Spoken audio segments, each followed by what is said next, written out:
High all friends, welcome to MTM political talk. അപ്പോൾ നമ്മൾ ബീഹാർ ഇലക്ഷനെ കുറിച്ച് ഒരുപാട് വീഡിയോകൾ ചെയ്തിരുന്നു. അതുമായി ബന്ധപ്പെട്ട് ഒരുപാട് വാർത്തകളും അതിന്റെ അവലോകനങ്ങളും ഒക്കെ നമ്മൾ നടത്തിയിരുന്നല്ലോ. ഇപ്പോൾ ഇലക്ഷൻ ഇനി അടുത്തെത്തിയിരിക്കുകയാണ്. ഇലക്ഷൻ ഇനി പ്രഖ്യാപനങ്ങൾ മാത്രമാണ് ഇനി ബാക്കിയുള്ളത് എന്നാണ് മനസ്സിലാക്കുന്നത്. ഒക്ടോബർ 3 അതുമായി ബന്ധപ്പെട്ട് ഉദ്യോഗസ്ഥരുടെ യോഗം ഡൽഹിയിൽ ഇലക്ഷൻ കമ്മീഷൻ ഓഫ് ഇന്ത്യ വിളിച്ചു ചേർത്തിരിക്കുകയാണ് എന്നാണ് വാർത്തകളിൽ നിന്ന് മനസ്സിലാക്കാൻ സാധിക്കുന്നത്. അപ്പോൾ ഈ യോഗവും പിന്നെ സാധാരണ വോട്ടെടുപ്പ് നടക്കാൻ പോകുന്ന സംസ്ഥാനങ്ങളിൽ മുഖ്യ തെരഞ്ഞെടുപ്പ് കമ്മീഷന്റെ സന്ദർശനവും ഒക്കെ ഇതിന്റെ ഒരു ഭാഗമാണ്.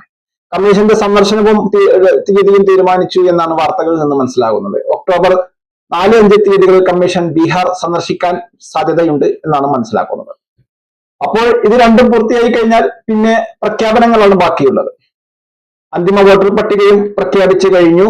7,4.2 വോട്ടർമാരാണ് ബീഹാറിലുള്ളത് എന്നാണ് മനസ്സിലാക്കുന്നത്. അപ്പോൾ ഇലക്ഷനുമായി ബന്ധപ്പെട്ട എല്ലാ നടപടിക്രമങ്ങളും അതുമായി ബന്ധപ്പെട്ട് പൂർത്തിയാക്കിക്കൊണ്ടിരിക്കുകയാണ്.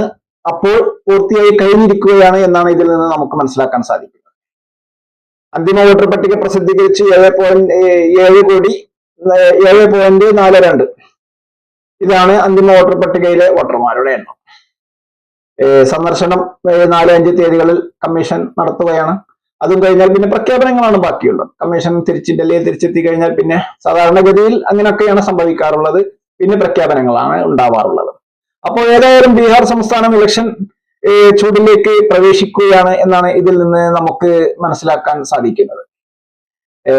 പ്രഖ്യാപനങ്ങൾ മാത്രമാണ് ഇനി ബാക്കിയുണ്ടാവുക. രാഷ്ട്രീയ പാർട്ടികളൊക്കെ മാസങ്ങൾക്കും മുന്നേ തന്നെ ഒരുങ്ങി പ്രചരണ പരിപാടികളൊക്കെയായി മുന്നോട്ട് പോയിരിക്കുകയാണ്. അത് നമ്മളേവരും ന്യൂസുകളിൽ ശ്രദ്ധിക്കുന്നതുമാണല്ലോ. അപ്പോൾ ബീഹാറിൽ ഇലക്ഷൻ പ്രഖ്യാപനമാണ് ഇനി ബാക്കിയുള്ളത്. അതുകൂടി അടുത്ത ദിവസങ്ങളിൽ നമുക്ക് പ്രതീക്ഷിക്കാം. അടുത്ത മാസം തന്നെ അതിന്റെ ആദ്യത്തിലുള്ള കമ്മീഷന്റെ സന്ദർശനവും അതുമായി ബന്ധപ്പെട്ട ഉദ്യോഗസ്ഥരുടെ മീറ്റിംഗും ഒക്കെ കഴിഞ്ഞു കഴിഞ്ഞാൽ പിന്നെ ഉള്ളത് പ്രഖ്യാപനമാണ്. അപ്പോൾ അടുത്ത മാസം ആദ്യം തന്നെ പ്രഖ്യാപനം ഉണ്ടാകും എന്നാണ് ഇതുമായി ബന്ധപ്പെട്ട വാർത്തകളിൽ നിന്നൊക്കെ മനസ്സിലാക്കാൻ സാധിക്കുന്നത്. ബീഹാറിനെ സംബന്ധിച്ചിടത്തോളം രാഷ്ട്രീയ പാർട്ടികളൊക്കെ വളരെ മുന്നേ തന്നെ അതിന്റെ പ്രവർത്തനങ്ങളൊക്കെ വളരെ മുന്നോട്ട് കൊണ്ടുപോയി കഴിഞ്ഞിരിക്കുകയാണ്. എല്ലാ രാഷ്ട്രീയ പാർട്ടികളും മുന്നണി സംവിധാനമാണെങ്കിലും BJP നേതൃത്വം കൊടുക്കുന്ന മുന്നണിയും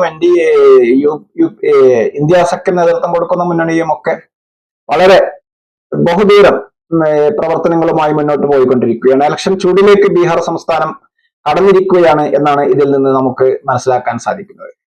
തീർച്ചയായും കമ്മീഷന്റെ ഇത്തരം കാര്യങ്ങളൊക്കെ പൂർത്തീകരിച്ചു കഴിഞ്ഞാൽ ഉടനടി തന്നെ അതുമായി ബന്ധപ്പെട്ട പ്രഖ്യാപനങ്ങൾ ഉണ്ടാവും എന്ന് തന്നെയാണ് ബീഹാർ ഇലക്ഷനുമായി ബന്ധപ്പെട്ട് ഇപ്പോൾ പുറത്തു വന്നുകൊണ്ടിരിക്കുന്ന വാർത്തകളിൽ നിന്നൊക്കെ നമുക്ക് മനസ്സിലാക്കാൻ സാധിക്കും. എത്രയും പെട്ടെന്ന് അതിന്റെ പ്രഖ്യാപനങ്ങളും കാര്യങ്ങളും ഒക്കെ ഇനി അത് എത്രയും പെട്ടെന്ന് തന്നെ പൂർത്തീകരിക്കും. എത്രയും പെട്ടെന്ന് തന്നെ ഇലക്ഷൻ ഡിക്ലെയർ ചെയ്യും. അതിന്റെമായി ബന്ധപ്പെട്ട തീയതികൾ പ്രഖ്യാപിക്കും എന്നൊക്കെയാണ് ഇതിൽ നിന്ന് നമുക്ക് മനസ്സിലാക്കാൻ സാധിക്കുന്നത്. എത്ര ഘട്ടമായിരിക്കും എന്നൊക്കെ കമ്മീഷന്റെ പ്രഖ്യാപനത്തോടു കൂടി മനസ്സിലാവും. എന്തായാലും രണ്ടിൽ കുറയാത്ത ഘട്ടങ്ങളിൽ എന്താണെങ്കിലും ഇലക്ഷൻ ഉണ്ടാവും. അത് രണ്ടിൽ കുറയാത്ത ഘട്ടം എന്തായാലും ഉണ്ടാവും എന്നാണ് മനസ്സിലാക്കുന്നത്.